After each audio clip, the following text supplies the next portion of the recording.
Praise the lord. యేసుక్రీస్తు నామమున అందరికీ శుభములు. ఎలా ఉన్నారు ప్రియమైన సహోదర సహోదరిమనులారా? దేవుని మహాకృప వల్ల మీరందరూ బాగానే ఉన్నారని నమ్ముతున్నాను. సరే, ఈరోజు మనం దేవుని వాక్యాన్ని చూద్దాం రండి. ఈరోజు వాక్యం ఏమిటంటే సామెతలు 27:23. నీ పశువుల స్థితి జాగ్రత్తగా తెలిసికొనుము, నీ మందలయందు మనస్సు ఉంచుము. ప్రియులారా, ఈ వాక్యం మనకు ఒక ముఖ్యమైన సత్యాన్ని నేర్పుతోంది. అదేమిటంటే మన దగ్గర ఉన్నదాన్ని జాగ్రత్తగా చూసుకోవాలి, మన బాధ్యతలపై మనస్సు పెట్టాలి. పాతకాలంలో చూసినట్లయితే ఇది పశువుల గురించి మాట్లాడింది, కానీ ఈరోజు మన జీవితానికి కూడా ఇది చాలా రెలవెంట్. ప్రియులారా, ఇప్పుడొక ఉదాహరణ చూద్దాం రండి. ఈ రోజుల్లో చాలామంది ఇన్స్టాగ్రామ్, యూట్యూబ్, సోషల్ మీడియాలో ఇతరుల లైఫ్ చూసి ఇన్స్పైర్ అవుతున్నారు.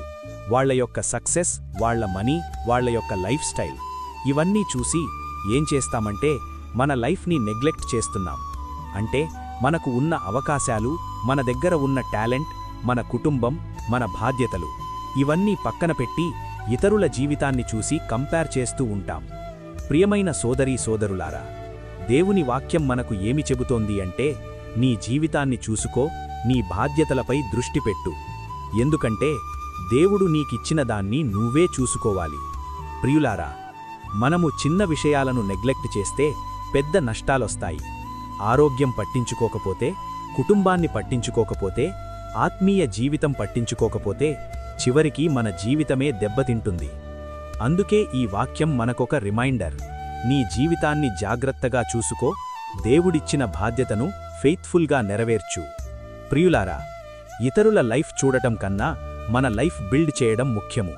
సరే, ఈరోజు మనం ఒక నిర్ణయం తీసుకుందాం.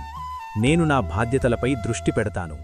ప్రియులారా, దేవుడు నీకిచ్చిన దాన్ని నువ్వు ఫెయిత్ఫుల్గా చూసుకుంటే ఆయన ఇంకా ఎక్కువగా ఆశీర్వదిస్తాడు. ప్రభువైన యేసుక్రీస్తువారి కృప నీకును, మీ కుటుంబాలకును నిత్యము తోడయుండి ఆశీర్వదించునుగాక. ఆమేన్.